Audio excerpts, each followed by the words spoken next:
तर नमस्कार शेतकरी मित्रांनो. तर सध्या शेतकरी मित्रांनो सोयाबीन पिकामध्ये आपल्याला अशा प्रकारे पिवळसरपणा झालेले सोयाबीन 1 ते 2 झाडं आपल्या शेतामध्ये दिसत आहे. तर शेतकरी मित्रांनो हा जो प्रकार आहे हा व्हायरस आहे.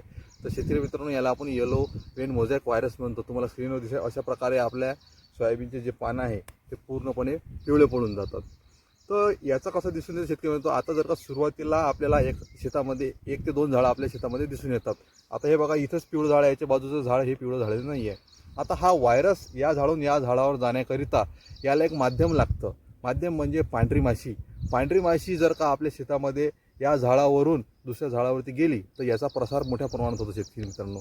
तर त्याचंच आपल्याला नियंत्रण करण्यासाठी आपल्याला काय करावं लागतं शेतकरी मित्रांनो, याच्यामध्ये आपल्याला पांढऱ्या माशीचं नियंत्रण करण्यासाठी जे पण औषध लागेल ते आपल्या याच्यामध्ये मारायला पाहिजे. जसं की तुम्ही ॲसिटामोपाइड घेऊ शकता किंवा पायरोप्रॉक्झिपेन घेऊ शकता किंवा पोलोमधला घटक घेऊ शकता. यापैकी कोणताही जर का तुम्ही घटक वापरला तर आपली पांढरी माशी नियंत्रणात येणार शेतकरी मिळतो. सोबतच जर का आपल्या शेतामध्ये एकट डुक्कर असे झाड दिसत असतील तर तुम्ही ते झाड आपल्या शेतामध्ये उपटून आपल्या धुऱ्याच्या भोवती फेकून द्या. तर अशाच प्रकारे शेतकरी मित्रांनो आपण येलो वेन मोझॅकचं नियंत्रण करू शकतो. जर का व्हिडिओ आवडला असेल तर व्हिडिओला लाईक आणि शेअर करा आणि आपल्या शेतकऱ्यापर्यंत सोयाबीन पिकामधल्या हा व्हायरसबद्दल माहिती जरूर पोहोचा. धन्यवाद.